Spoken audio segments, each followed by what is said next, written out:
अगला पाठ है जिसमें पहला लिखिएगा, पौधे के परिष्कृत उत्पादक के रूप में 3 प्रकार की आर्थिक क्रियाएं होती है, जिसमें प्राथमिक, द्वितीयक और तृतीयक क्रियाएं सम्मिलित है।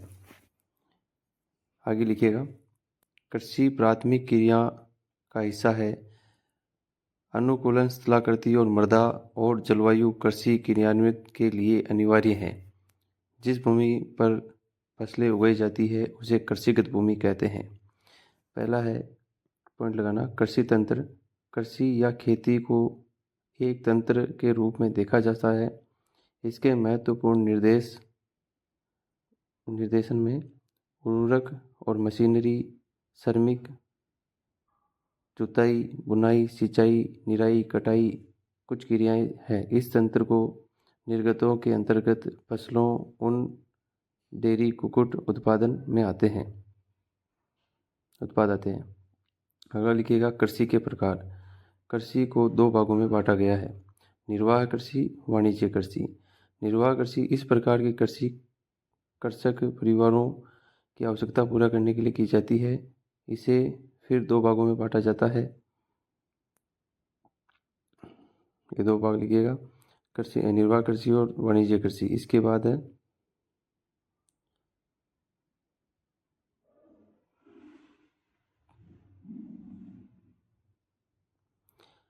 पहला है गहन निर्वाह कृषि।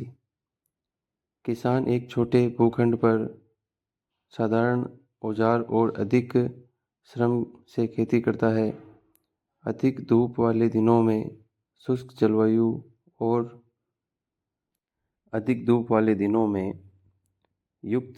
शुष्क जलवायु और उर्वरक मृदा वाले खेतों में एक वर्ष में एक से अधिक फसलें उगाई जा सकती है। चावल इनकी मुख्य फसल है एवं अन्य फसलों में गेहूं, चावल, दलहन, तिलहन शामिल है। गहन निर्वाह कृषि दक्षिण अफ्रीका, दक्षिण पूर्वी और पूर्वी एशिया में जनसंख्या।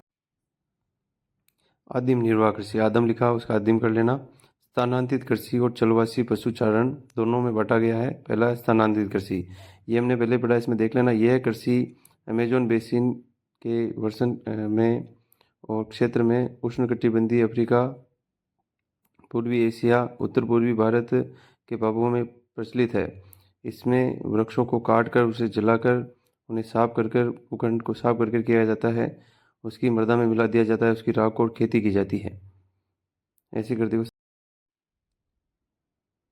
इसमें मक्का, रतालू, आलू, कपास जैसी फसलें बोई जाती है। इस भूमि में उर्वरकता समाप्ति के बाद यहाँ के लोग इस भूखंड को छोड़कर अलग भूखंड पर चले जाते हैं और वहाँ पर भी इसी प्रकार की कर्तन और दहन खेती की जाती है। कर्तन और दहन खेती स्थानांतरित कृषि का ही अलग रूप है, अलग रूप में इसको कहा जाता है। अगला है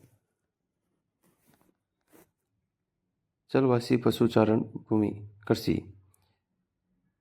इसके अंदर जो है अर्ध शुष्क और शुष्क प्रदेशों में मध्य एशिया और भारत के कुछ भागों में जैसे राजस्थान और जम्मू कश्मीर में प्रचलित है। इस कृषि में पशुचारक के साथ साथ खेती भी की जाती है।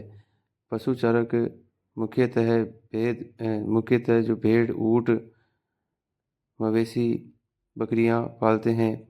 यह पशुचारण पशुओं से दूध, मांस, ऊन अनेक उत्पाद प्राप्त करते हैं। जो पशुचारक होते हैं ये उत्पाद प्राप्त करते हैं। अगला पॉइंट है वाणिज्य कृषि।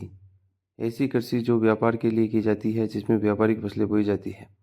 अधिक लाभ कमाने के लिए अधिक लाभ कमाया जाता है, उसे वाणिज्य कृषि कहते हैं। वाणिज्य कृषि में मुख्य भागों में बांटा गया है जो निम्न प्रकार है। वाणिज्य कृषि को किन किन भागों में बांटा गया है मुख्य प्रकार से, वो आगे देखेंगे अपन हम। वाणिज्यिक अनाज कृषि, गेहूं, मक्का सामान्य रूप से उगाई जाने वाली फसलें हैं। इसमें उत्तरी अमेरिका, यूरोप, एशिया, शीतोष्ण घास के मैदान आते हैं। यहाँ केवल एक ही फसल उगाई जाती है पूरे साल में। यहाँ केवल साल में एक ही फसल उगाई जाती है। ये देशों के नाम लिखे हुए हैं। देशों की क्या है, खास तौर पे तो महाद्वीपों के नाम है।